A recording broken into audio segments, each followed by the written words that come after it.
luxure. C'est l'âme du péché, notre despote intime, celle qui fait mentir tout homme également, malgré sa maladresse ou son raffinement, pour tramer une attaque ou consommer un crime.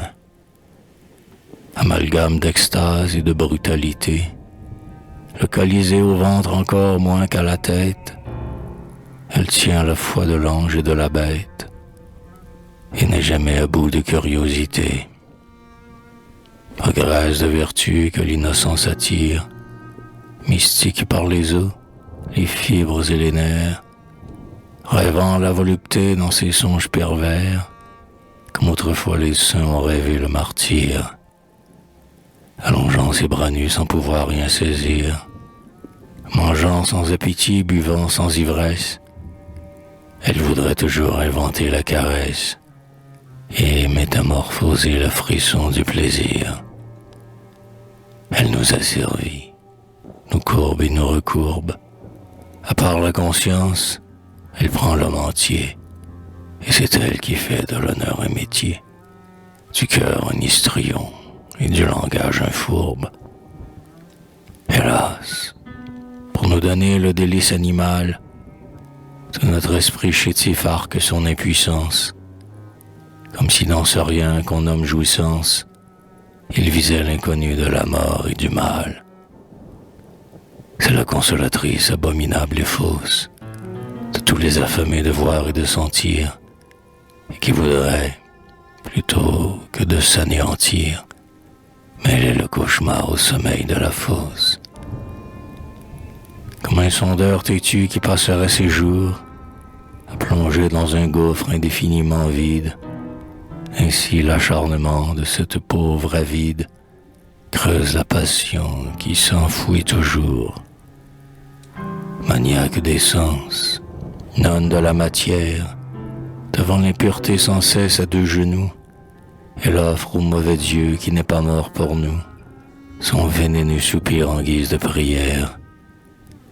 La débauche est la sœur de l'ostentation, mais qu'elle est un complice ou reste solitaire, la luxure hypocrite et fille du mystère, et s'accroche en cachette à son tentation. Pratiquant sur la peau, de l'orteil à la nuque, le labour infécond de ses savants baisers, elle garde au tissu spongieux et rosé le fouillement crispé de sa caresse nuque. Et seule, avec des mots et des regards tremblés, suante et repliée en torsion visqueuse, elle évoque longtemps l'introuvable muqueuse qui hante ses désirs à jamais comblés. Les confessionnaux lui servent de repère, et sous l'ombre des Christ, des chemins de croix, elle suit à travers ses chuchotements froids la dépravation que son astuce opère. Son vœu le plus choyé dans ses quintes d'orgueil, et quand il a trouvé l'être qui la seconde, serait de posséder pendant une seconde l'ubiquité des mains, de la bouche et de l'œil, pour aspirer d'un trait comme une seule essence les charmes de l'aspect et de l'attouchement, et pour désaltérer dans un abreuvement les innombrables soifs de sa concupiscence. Quand elle a la jeunesse et l'éclat passager, d'un cuir frais modelant une souple ossature, souvent sa vanité nuit à son imposture, et sa séduction dénonce le danger. Mais quand elle n'a rien pour lui rendre service, plus rien que la vieillesse ou la difformité, elle trouve un manteau dans sa caducité, et sa laideur devient le masque de son vice. Alors, pour le cœur pur, téméraire et flottant, cette vieille à l'œil fixe et froide comme un marbre, est-ce qu'est la vipère errant au pied d'un arbre, pour l'oiseau hasardeux qui chante en voletant? Que de luxurieux qui font les bons apôtres.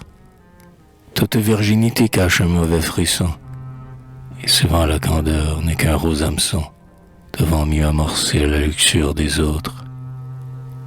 Elle joue à son gré le flegme et la stupeur, C'est ravaler la honte aussi bien que la haine, et n'hésite jamais quand ce besoin l'entraîne à marcher sur l'amour, l'avarice et la peur.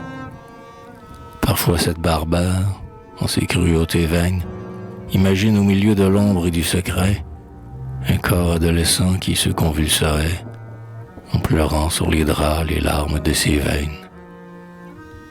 Et toujours ce grand sphinx enverminé d'ennui, moitié dans un cloaque et moitié dans la nuit, cherche le cri nouveau sur la bouche inconnue et la forme d'hier dans celle d'aujourd'hui.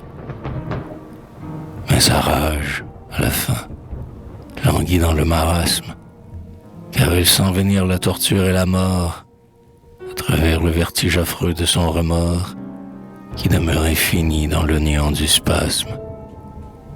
Cependant que, rebelle à toute pureté, la chair souille l'enfant dans son murmure infâme, et dans les yeux navrés de l'homme et de la femme, allume son enfer à perpétuité.